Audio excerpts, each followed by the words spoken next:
More memories are made when you're there for live NFL action. And when you need tickets, Ticketmaster's got you covered. As the official marketplace of the NFL, Ticketmaster gives you more ways to find your perfect seat. Their interactive seat map gives you 360-degree previews of your section to make sure you have the best view of those pivotal plays. And if your plans change, Ticketmaster gives you more flexibility to sell or transfer your tickets. Plus, mobile tickets make getting in on game day a breeze, and you can even customize your Ticketmaster app to rep your team's colors. Find tickets today at Ticketmaster.com/NFL.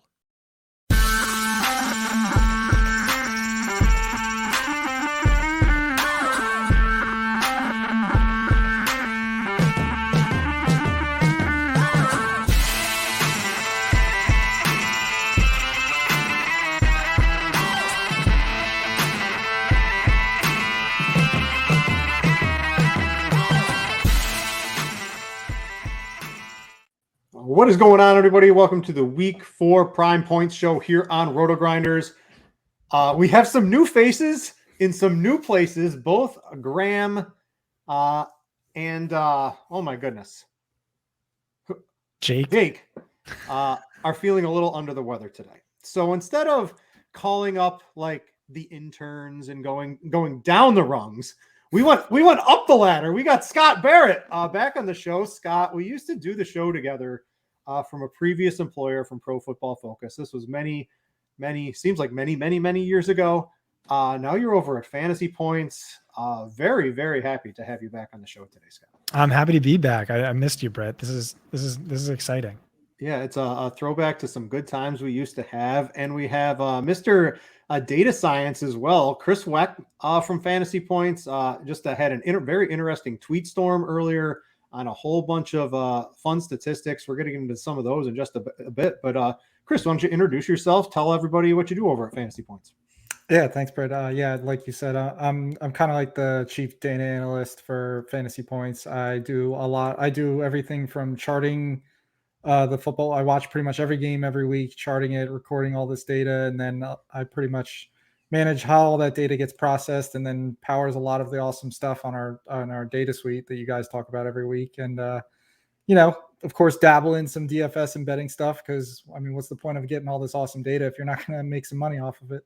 Yeah, absolutely. I mean, imagine working for RotoGrinders or Fantasy Points, not playing DFS if you're available in one of the sports betting states, jamming bets in left and right, playing the fantasy pick'em, all that. You have to be able to do that, right, Chris? Of course.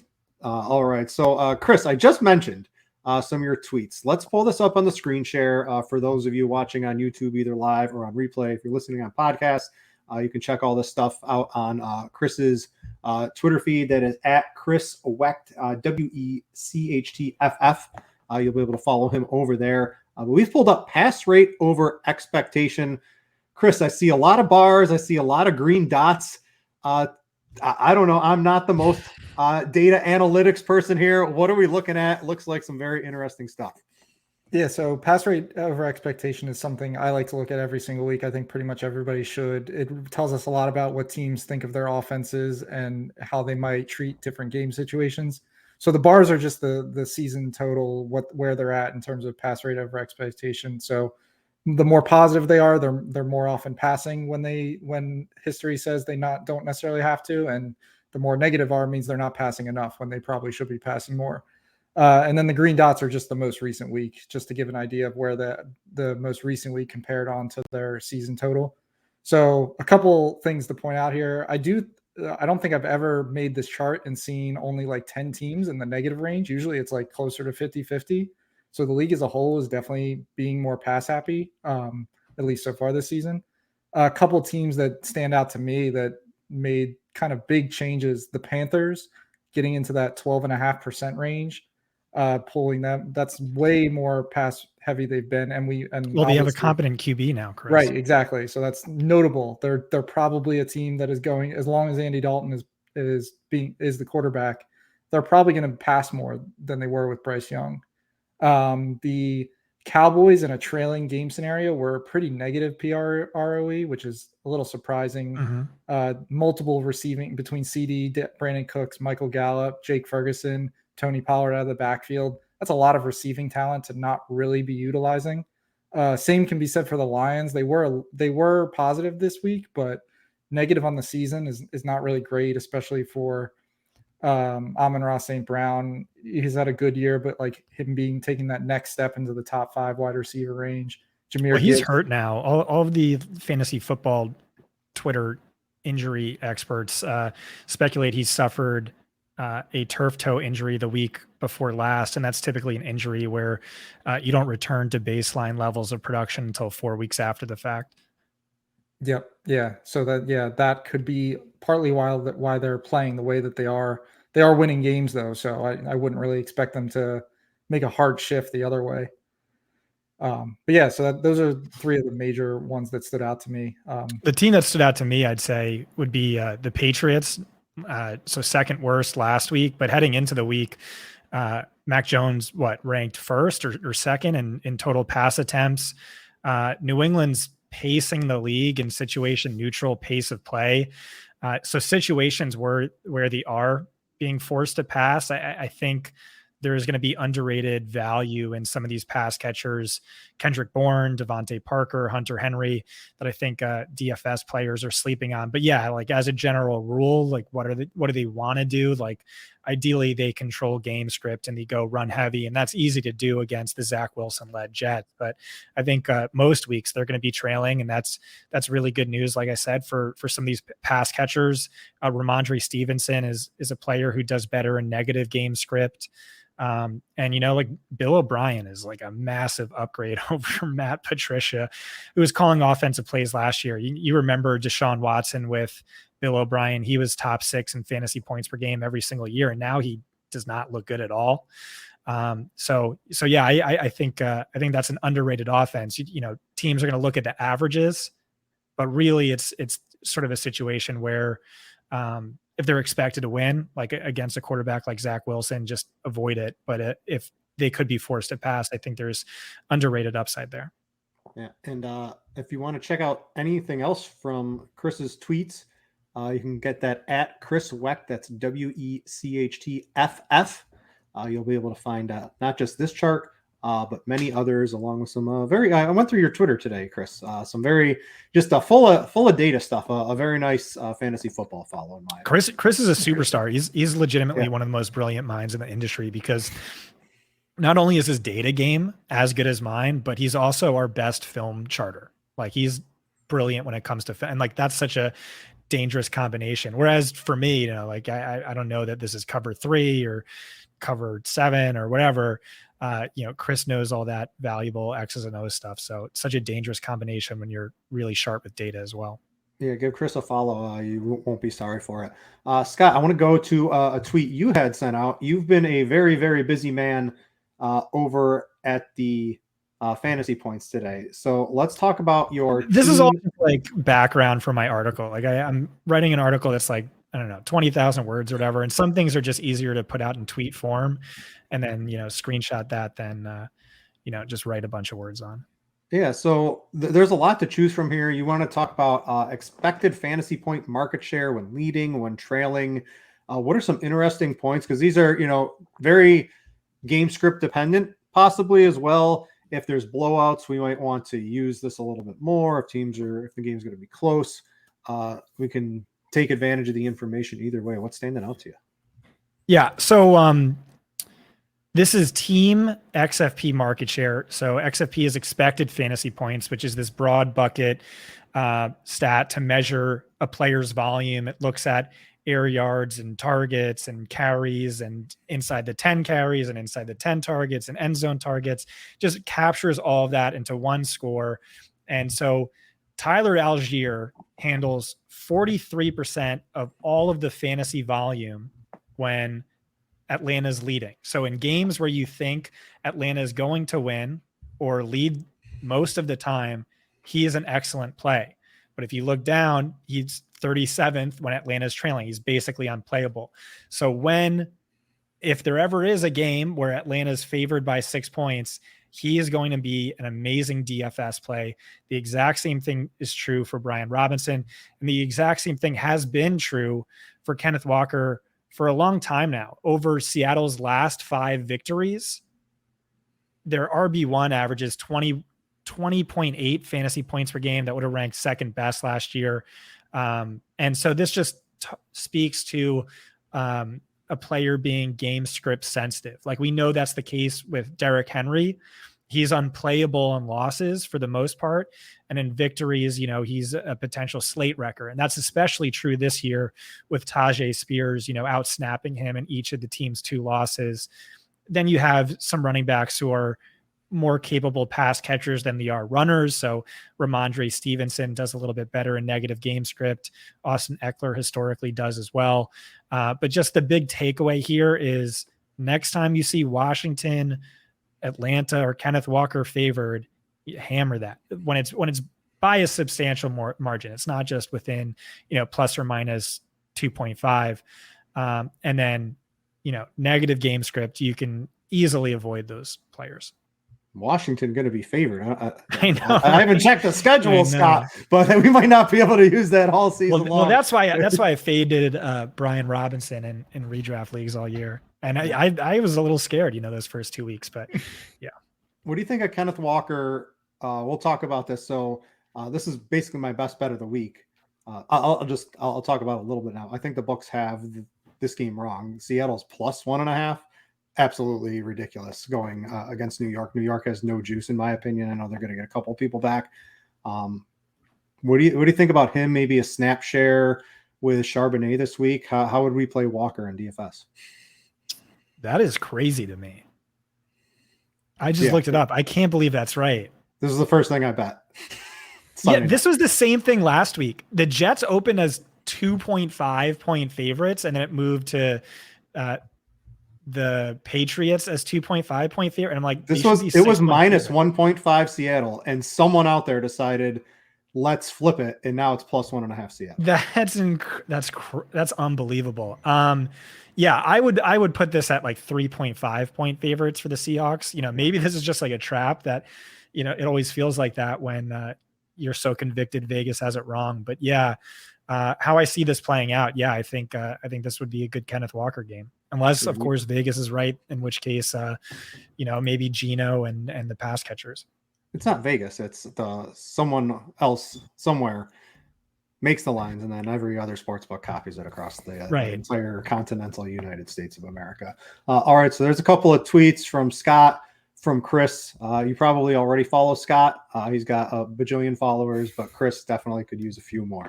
All right, so those were a couple of our takeaways. What I want to do now is maybe talk a little bit more DFS with you guys specifically. So I'm going to bring up our lineup HQ. It's Tuesday. We don't know the weather. It's Tuesday. I gave a quick peek at the weather. It looks like it might be okay for week 4 in general. You never really know. But what exactly are we going to do in DFS this week? And I've got a couple of basic questions for you guys, probably more so at both the running back and wide receiver position. And Chris, I'm going to go to you because I was going through some of these. And I was on our Crunch Time show right before lock, and I said you couldn't make a lineup without Justin Jefferson or Tyreek Hill because they give you such access to the absolute insane amount of fantasy points. But I think we have even some cheaper options this week that could possibly get us there. So we've got Jefferson. I'm going to group these together for you, Chris. Jefferson, Tyreek Hill, Stephon Diggs against Miami in what could be a shootout game. You've got Devontae Adams, who's just going berserk. This is against the Chargers. We've got Keenan Allen now, who not only is he catching, 17 times a game, but he's throwing touchdowns. And we've got Jamar Chase in this short yardage PPR bonanza gold mine of a situation with Joe Burrow right now, going up against the Tennessee Titans. How do we dice this up? I mean, this is the most spectacular high-end wide receiver has been this year. What are the best 2 plays early in the week out of these? Because it is very hard to separate these guys. Yeah, I mean, I think that is kind of where you draw the line this week. You feel like you want minimum 1, if not 2 of those guys in a lineup, in every single lineup you build.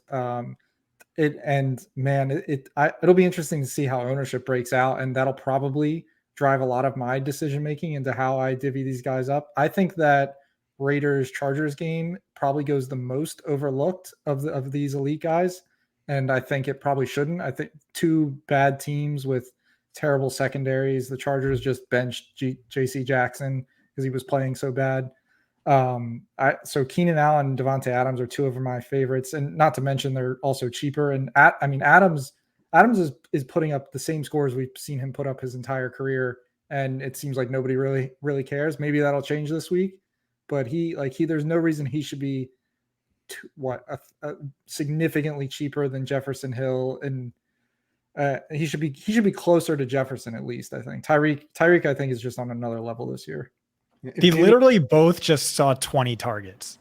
Right. That's not something that happens every single week. Yeah, I'm with you. I think Tyreek should be like, let's say 9.6K, and then Adams and Keenan should be right next to Justin Jefferson, wherever you want to put him. No more Mike Williams.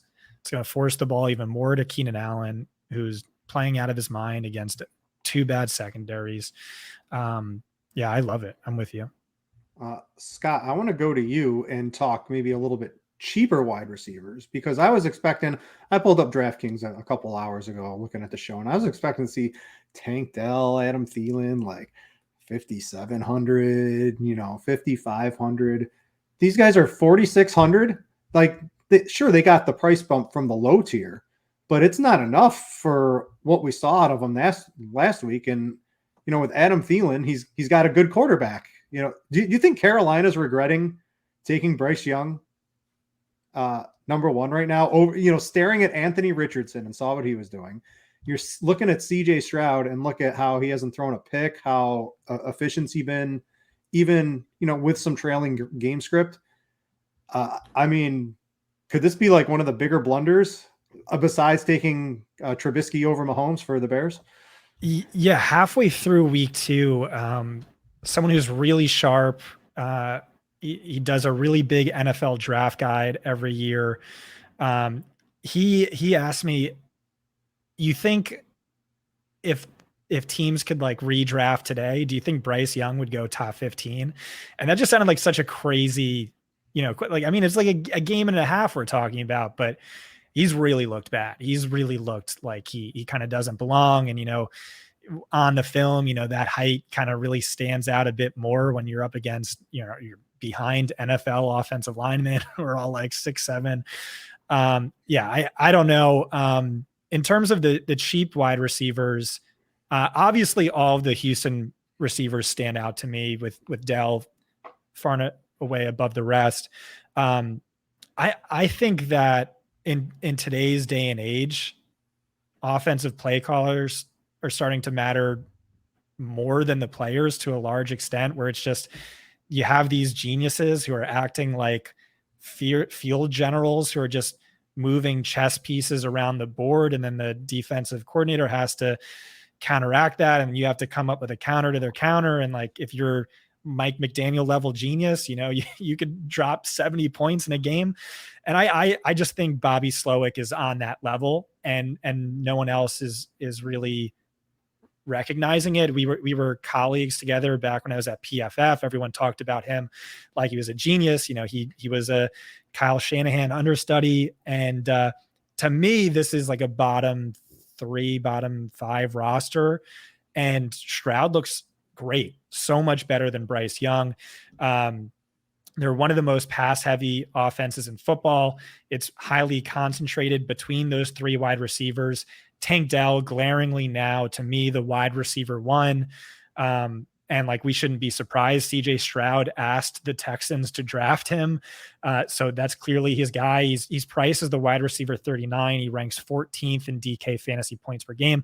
You can make a case for Collins. His volume is slipping, but he's the wide receiver 33 by price, and he's wide receiver 20 by DraftKings fantasy points per game. And then Robert Woods, he ranks 13th among all wide receivers and targets. He's just 42nd in salary. But yeah, Tank Dell is going to be absolute mega chalk. What do you think him versus those Chargers receivers? Because we've got Palmer and Quentin Johnson, 4K and 3,700. What's the preference to to me, here's what I'm thinking on Tuesday. You have one of that Chase plus tier. You have one of the Dell and below tier. Maybe you double up. Maybe you have two of those of each, right? Maybe you take two of the top tier, two of the low tier, call it a day, run the wide receiver and the flex. I haven't made a bunch of lineups. We'll talk running backs in a minute that might be able to make that happen. But that's some of my thoughts. How would you dice it out from those Chargers guys? Yeah, so I wouldn't be playing Quentin Johnston. He's barely seen the field following Mike Williams' injury. Palmer played 100% of the snaps, 11 to Quentin Johnston's 4. Quentin Johnston only saw one more snap than Darius Davis. And then not only that, but the Chargers like massively jacked up their rate of 12 personnel. It was 30% in the first half, and then it was 63% in the second half. This could just be like a noisy stat, but it also really could just be an indictment on Johnston's NFL readiness. Palmer, I don't think is any good. Like for a season long take, I think Quentin Johnston's going to be like a low end fantasy wide receiver 2 from weeks 12 and on. But right now, I think it's the Josh Palmer show. Again, I don't think he's good, but we've seen him be more than serviceable fantasy asset last year under Joe Lombardi, and now this is a much more potent passing attack more as the offensive play caller. He's a really good play. Adam Thielen too, although his volume kind of hasn't been quite as good as his production has been, and DJ Chark has been banged up, and Jonathan Mingo left last week's game early. He's also like old and dusty. So I would probably put it Dell, Palmer, Thielen. But then if you'd let me, go to a few other expensive guys, like I think Puka Nacua is must play. He's 6,700. And like, I don't know why we shouldn't just be like, oh, Cooper Kupp is 6,700. Hell yeah. Let's play Cooper Kupp at 6,700. And then Jacoby Myers just like ranks right now top 4 in every single stat. The Raiders offense isn't necessarily like one we're excited to play based on like hyper efficiency or productiveness, like a Miami Dolphins, but it's the most concentrated offense in football. And given Josh Jacobs' struggles, it's really just entirely Devontae Adams and Jacoby Myers. I saw a tweet a couple of minutes ago that's something like they've accounted for 85% of the team's first read target shares. By XFP market share, they rank 1 and then 8. Jacoby's top 3 in both XFP per route run, fantasy points per route run. So like really bad job by DraftKings pricing. What is this now? 5 guys who like all feel like must plays to me. Yeah, they're all insane matchups too. Like none of these guys are. Right. It's Right. nuts. How are we going to choose this week is going to be very difficult. I'll have to see how the ownership spreads out, but I think it's going to be. There's not going to be the train, right, where we're all holding hands in the $25 double up and a quarter of the field all has the same lineup, because I think there's some very, very difficult decisions to be made as the week progresses. Chris, I'm going to throw to you real quick. If you had to pick one of the cheap wide receivers or 2 of them, which ones would you be going to right I now? really like the Panthers, and I would be totally fine stacking them up with Dalton, Thielen, Chark, and you can basically spend up everywhere else in your lineup. Mm-hmm. And them playing the Vikings with Dalton at QB, they should have no problem paying off their salaries. Yeah, it's just going to be a really fun DFS week. Get out your if you want to win tournaments with 190 fantasy points, probably not going to be able to do it by the time Sunday ends. Okay, so there was we didn't even talk running backs. Chris, I'm going to stick with you on this one. I guess I don't want to say if it's a bad job at pricing, but we're getting legitimate, we'll coin Scott's term, bell cow running backs at 6K left and right this week. There's 2 at 6K, and I'd argue probably another at 5,700. Let's try to figure out which one of these guys is the must play, which one might be one we might not want to use. But I'll start at DeAndre Swift, 5,700. If you look at the snaps overall and the attempts, it sort of looks, like a split with Gainwell. But if you did, I was doing this before the show. I was in the fantasy points data tool. Swift was done by the end of the third quarter, and Kenny Gainwell got all the work in the fourth quarter. So Swift looks like not a true every down running back, but he's getting the majority of the work here going up against Washington. You've got Kyron Williams and Zach Moss as well going up against each other in the Rams Colts game. How do you not want to play either one of these? Kyron Williams could have had a big PPR night, but Matt Stafford on those just missed every single check down he was going to on him. I don't think it was really Williams' fault. I think Stafford was just missing him left and right. And for some reason, they abandoned the run. I don't know why, because it seemed to be working every time I was watching the Rams run the ball. He should be in for a nice bounce back. Moss. Do we even need to think about spending up for cash games? I understand in tournaments, a Josh Jacobs if Alexander Madison can have a bunch of fantasy points against the Chargers, maybe Josh Jacobs can too. I think Jacobs is a better running back. Just a lot of ways to dice it up. What are you thinking about at running back? Yeah, in cash, I don't see how you don't play at least two of Kyron, Zach Moss, DeAndre Swift. DeAndre Swift is by far the most, he's got to be 6'5", something like that is probably what he should be. For all the reasons that you just said, like Gainwell was playing mostly in the fourth quarter. He plays their 2-minute drill stuff, which is a valuable role for running backs, but not really in the Eagles offense. They just don't throw to running backs all that much. I think they like Gainwell as a pass blocker. But when they're running the ball and when they run it well, Swift is going to be the guy. I think they're 7.5, 8-point favorites over Washington. Swift should have a huge game. Zach Moss just refuses to get priced up, even though he continues to get all the work for the Colts. Scott had nailed that one before the season, talking about how the Colts love Moss. He was going to be the guy the whole time. Yeah, and Kyron Williams, the same thing. I don't see how you get off those guys in cash. And then, if you do want to get different in tournaments, Josh Jacobs makes a ton of sense, especially if Adams and Jacoby are chalky and as a nice leverage play. Tony Pollard continues to be interesting. He gets a ton of red zone work. He is getting more snaps than he's ever gotten before. It just hasn't shown up yet. They should handle New England pretty easily coming off a loss. But yeah, those are probably my two top favorite expensive guys. Scott, what do you think about running back real quick? Love Tony Pollard. Last year he ranked 9th in fantasy points per game while ranking 28th in XFP per game. Right now he ranks 8th in fantasy points per game while ranking 1st in XFP per game. He was due for like a negative regression last year. Now he's due for a positive one. I don't see why he shouldn't be same price as Christian McCaffrey. And then the best value beyond that to me is Kyron Williams, who's playing 100% of the team snaps. He's seeing a similar target share to what we'd expect from Austin Eckler and Christian McCaffrey.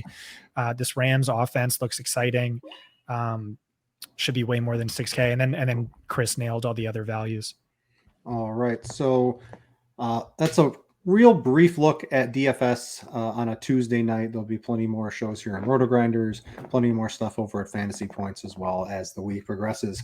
All right, what I want to do now is I want to go into some of the tools on Fantasy Points because this is where I live basically now. We used to have the Gridiron IQ at RotoGrinders, but that's gone. And I've replaced that with Fantasy Points. And as good as Gridiron IQ was, there's just so much more on the Fantasy Points data tools. What I wanted to bring up today, for those of you listening on the podcast, I would encourage you to maybe check out the YouTube feed just to see what you're missing out on. But we've got the O-line, D-line matchups, and I want to talk to Chris on these. I can get some rush grades, pass grades, some other statistics as well. What teams stand out very early in the week is having an advantage. And a lot of, I want to give you guys props. Some of the things don't update around the industry till Wednesday, Thursday, when you get access to some of the stuff. You guys have this up on Tuesdays, maybe even Mondays. I didn't check yesterday. Well, if you like this tool, you have Chris to thank. This is his baby. The rushing I'm talking to the right man. I guessed I'm talking to the right man on it. Yeah, the way this tool kind of worked, we basically came up with an adjusted yards before contact per attempt for offense and defense. Basically just kind of gets rid of some of the noisy plays, QB sneaks, QB kneels, trick plays. We want to know how teams run the ball and defend the run. And then on the passing side, we use are pressure rate over expectation, which just kind of factors in the time to throw. And, the longer a QB is taking to throw, the more likely it is that the defense is getting a pressure. So you basically come up with an over expectation metric of how often teams should be getting pressure based off of the QB's time to throw. And you could filter by all those within the tool. So if you want to see the best offensive lines by adjusted yards before contact, or the best by pressure rate over expectation, you could just do that there. Yep. So then the grades then basically take those things and then compare them across league averages, and then compare the matchups to each other, and it spits out a grade. So on the rushing side of thing, the one that probably pops out the most to me is probably the New England Patriots going against Dallas. New England's ran the ball pretty well this year, nothing crazy. Stevenson hasn't had a huge game by any means. Dallas is just so much more dangerous when the opposing QB drops back to pass. I would expect the Patriots to try to establish the run here as best they can. They match up well in the trenches from that standpoint. So if they have a shot at winning this game and don't get behind quick, it could be a nice day for Stevenson. The Bills rank really well. Eagles is suspected. A lot of these teams we kind of know. The Cardinals popping a little bit against the Niners is interesting. We saw the Giants kind of hang around with the Niners last week, even though it didn't really ever feel close. And we just saw the Cardinals beat the Cowboys, and a lot of that was James Conner running really well. So if the Cardinals are kind of stay in a game, it's probably going to have to come in on the run side of things.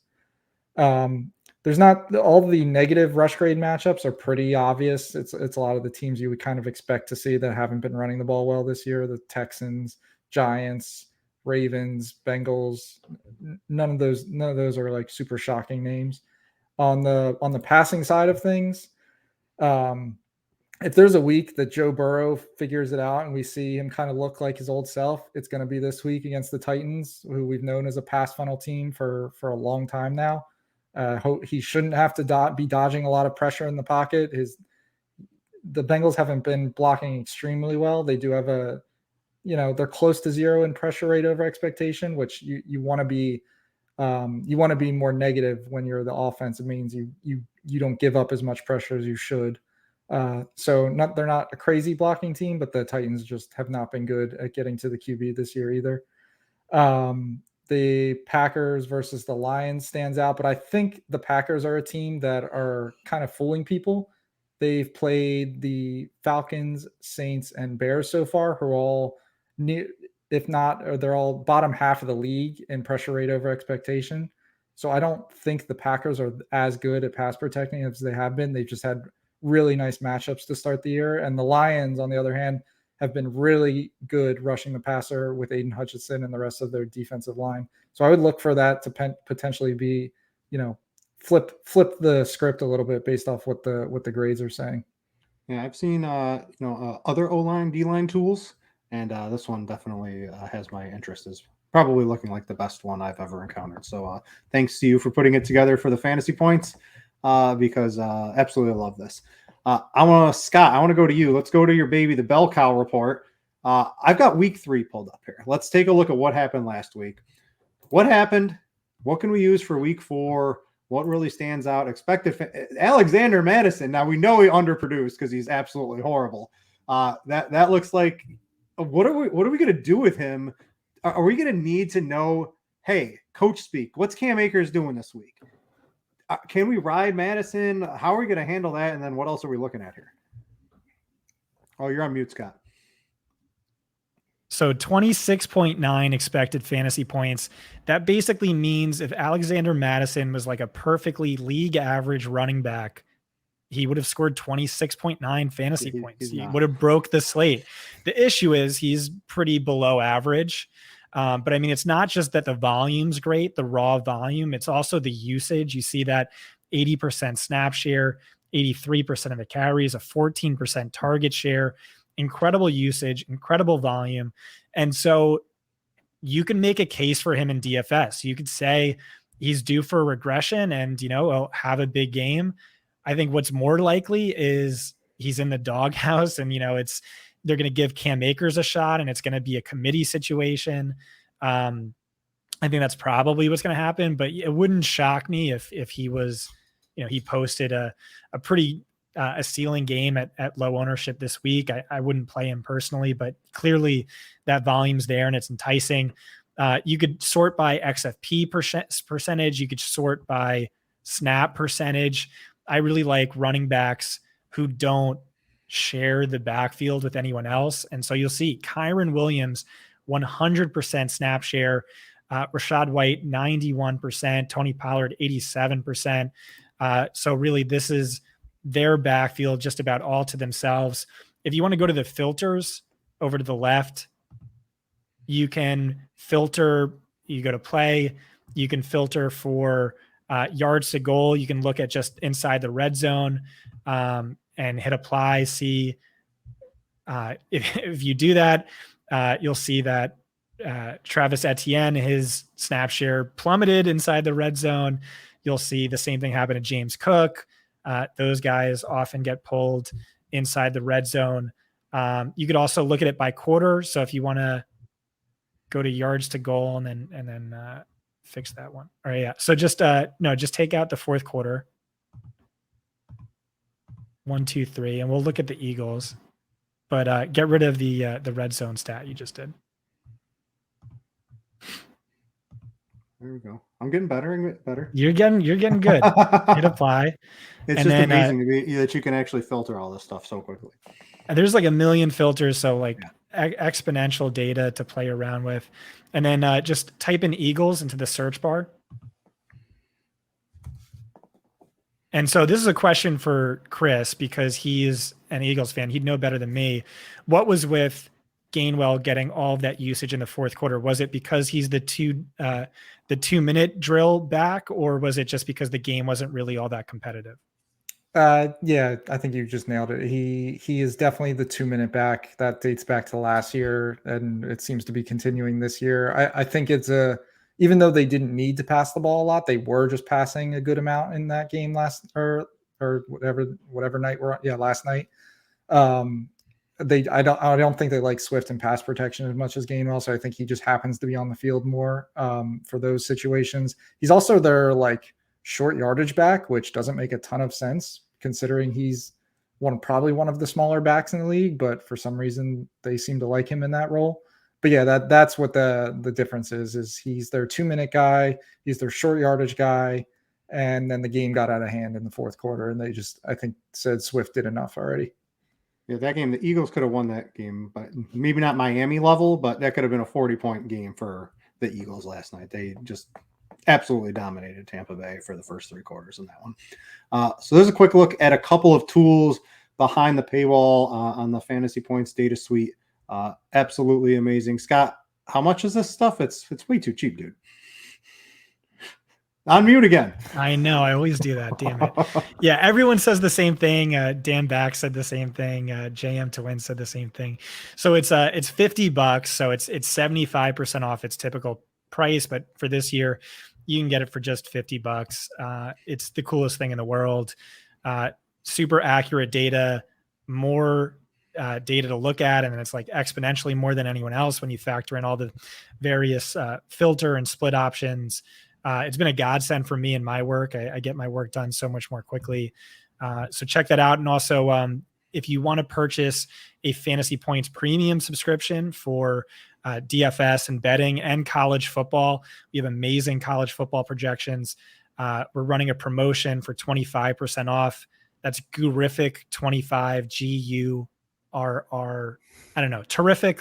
But Guru, terrific. Just hit me up on Twitter if you can't. I don't think I could spell Gurific if you tried to make me do it either. So don't feel bad. I'll have to type it out and then read it. Yeah. All right, we're gonna get to some bets, but before we do, I got to tell you guys about our good friends at Ticketmaster. More memories are made when you're there for live NFL action, and when you need tickets, Ticketmaster's got you covered. As the official marketplace of the NFL, Ticketmaster gives you more ways to find your perfect seat, and their interactive seat map gives you 360-degree previews of your section to make sure you have the best view. And if your plans change, Ticketmaster gives you more flexibility to sell or transfer your tickets. Plus, mobile tickets make getting in on game day a breeze, and you can even customize your Ticketmaster app to rep your team's colors. Find tickets today at Ticketmaster.com/NFL.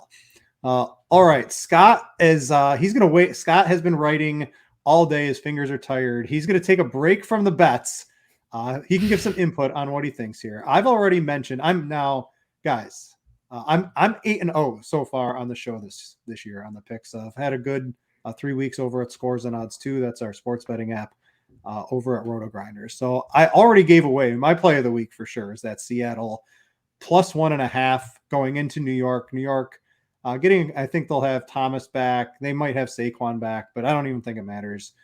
I think New York ran very hot last year, and I think we're finally starting to see them come back down to earth this year. And I know Seattle's not really playing any defense, but I think they're going to get Jamal Adams back.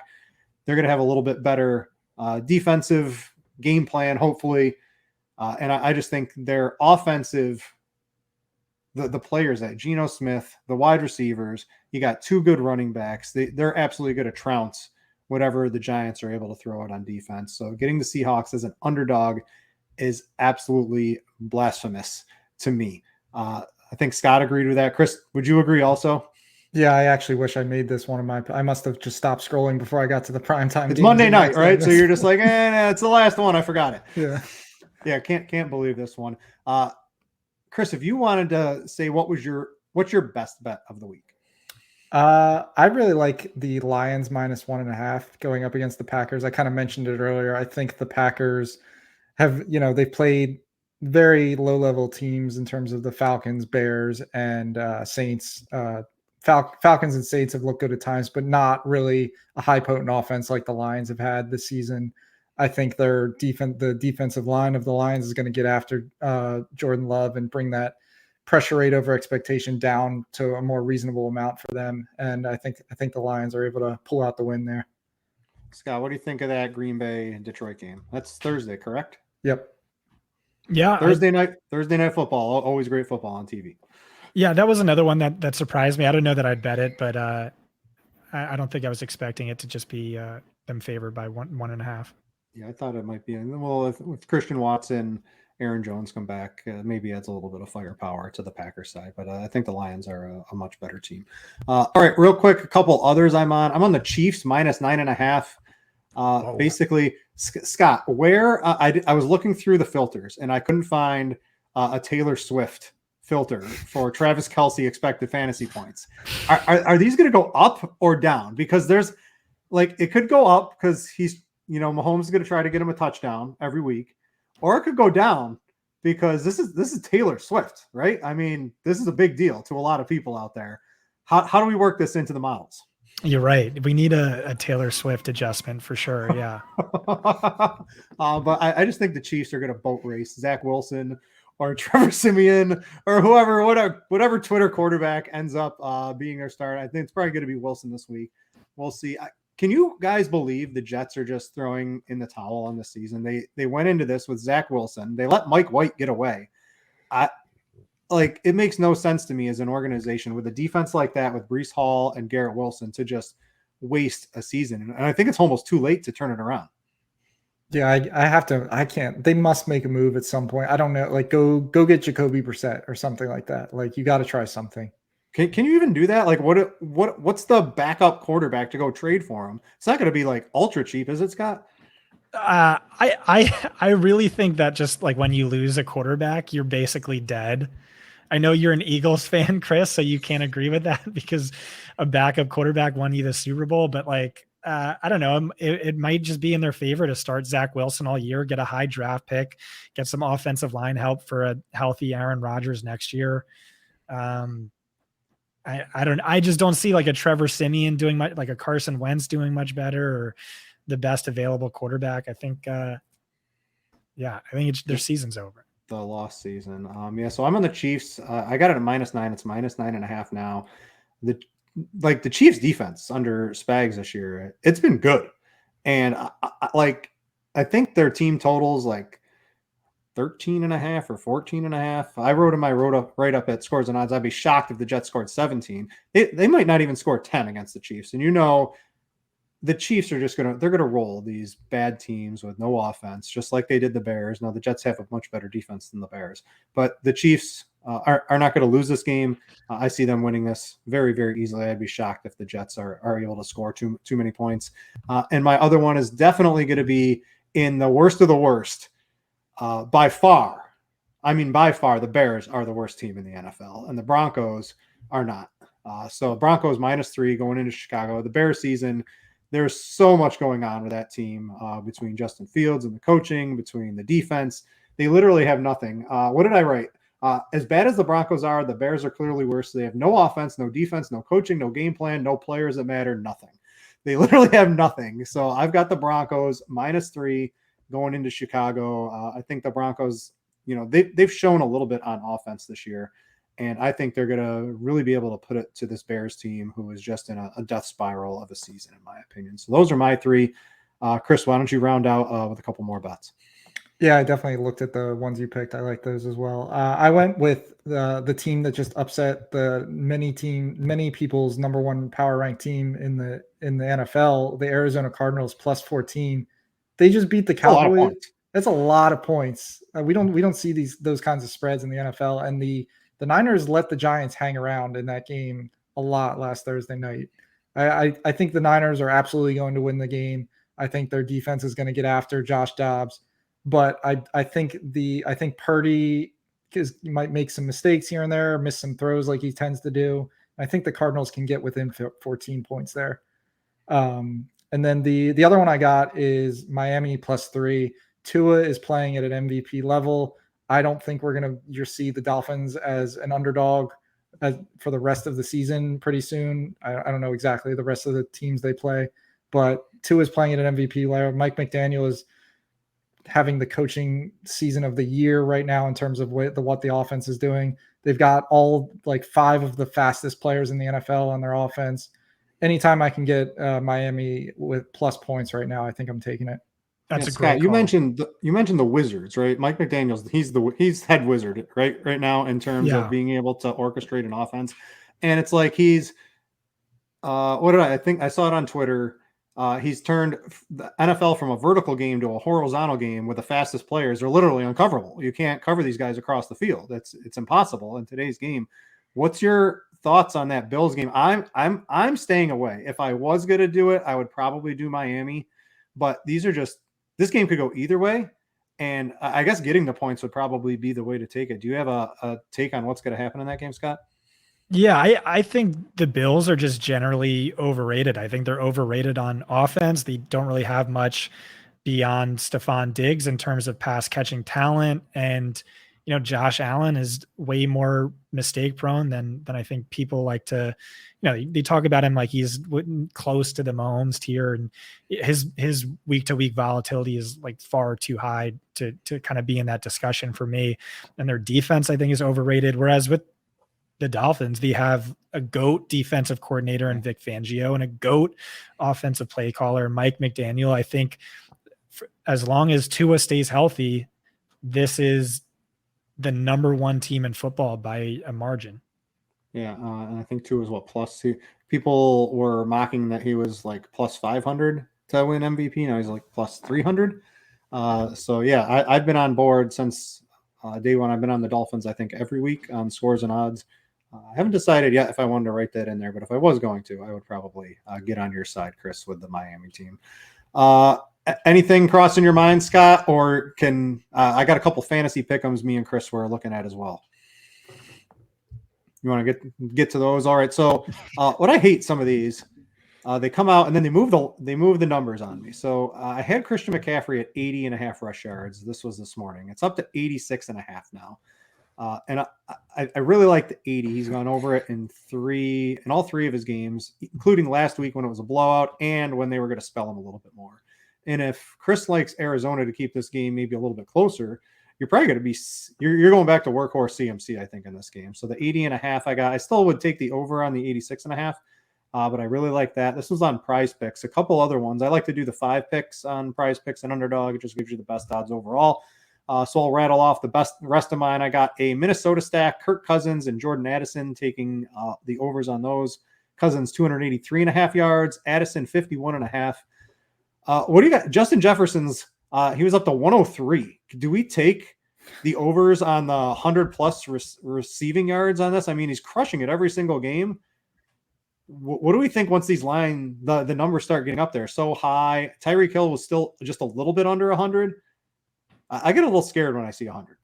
Yeah, that's a tough number to bet the over on, especially, I talked up the Panthers pushing the Vikings potentially in that game, but man, 103 is a big number. But man, if there's a guy to do it, it's probably Jefferson. Tyreek has a little bit more volatility to his game that makes him fluctuate. Although against the Bills in what should be a shootout, I probably would prefer Tyreek's over than Jefferson's. But yeah, that's a tough number to click. I wish I could bet like under 50 and get like bonus odds. You know what I mean? Like just like wide receivers are just so inherently volatile where it just like with Jefferson, it feels like a 70% chance he goes over 100 and then like a 30% chance he's under 50, which happened. He did that multiple times last year. Yeah, that's He did that right. 6 times last year. Yeah, Addison and every other game was 98 or more. Wow, that's crazy. Addison's at 51.5. His snap share, his target rate, everything's going up from week 1. So I went with that instead. I got Kenneth Walker, 62.5 against the Giants. I know there's Zach Charbonnet's coming and he's getting more snaps, but 62.5, that's like one run from Kenneth Walker. Could be, if you look at the expected fantasy points. I mean, his role is very secure right now in the Seattle offense. With Walker too, the split might just be like a touch count thing where like Walker saw the most touches he's had all season last week. And then of course, like Charbonnet had 40% of the snaps, but it's also like, they went way more run heavy because they were controlling game script, which they should do against the Giants. They ran a ton of plays in that game too. Like they probably just didn't want Walker to get too many touches. Yeah, that's 62.5. That's not a problem for our boy Zach Moss, though. 30 carries. What up? Yeah, Moss was a great play last week. And I'm going to round out my 5 pick. What are your thoughts on this one? Lamar Jackson. Scott, I don't know. Maybe you guys saw on the sheet. His rush number is 46.5, and he's been hovering in the 50s.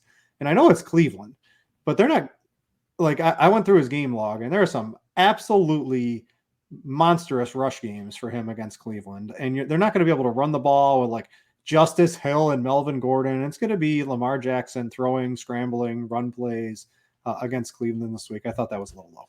Yeah, Chris, do you know off the top of your head how often Cleveland plays man? They're one of like the top 6 defenses, right? Yeah. They're one of the top 6 defenses in terms of man coverage. So I think that's a great bet on Lamar Jackson. Mobile quarterbacks run more against man coverage than zone coverage because defensive backs turn their backs to the corner to run with the receiver. And it just clears out a lot of room for the quarterback to take off. So I think that's a great call. Also more pass rush too. You can make him more likely to flee the pocket. And we saw week 1, he had like one design rushing attempt. J.K. Dobbins goes down and now he's averaging like 9.5. So I think that's a super sharp bet, Brett. Bet, Brett. Bet, Brett. Yeah, that one, it just looked way too low at first glance. And I don't have the Excel spreadsheets. I don't have the Sims. I don't have the data science like Chris. I'm just looking at it, and it's Lamar Jackson's at 46.5. It seems a little low. That was basically my thought process. Looked at the numbers behind the scenes. But Chris, you got anything, Scott, from the fantasy pick'em, or we gonna wrap it up here, guys? I think we're good. All right. So I want to give you guys, Graham and Jake, get well. We will see you guys next week, and a big round of applause for the CEO and Chris showing up on quick call to be able to fill in for them and keep the show going. So I appreciate it. Give Chris a follow. You probably already follow Scott. Check out Fantasy Points, check out the data tool, and have a lot of fun. For both of them, Chris and Scott, I'm Britt. Thanks for watching, everybody, and we out you.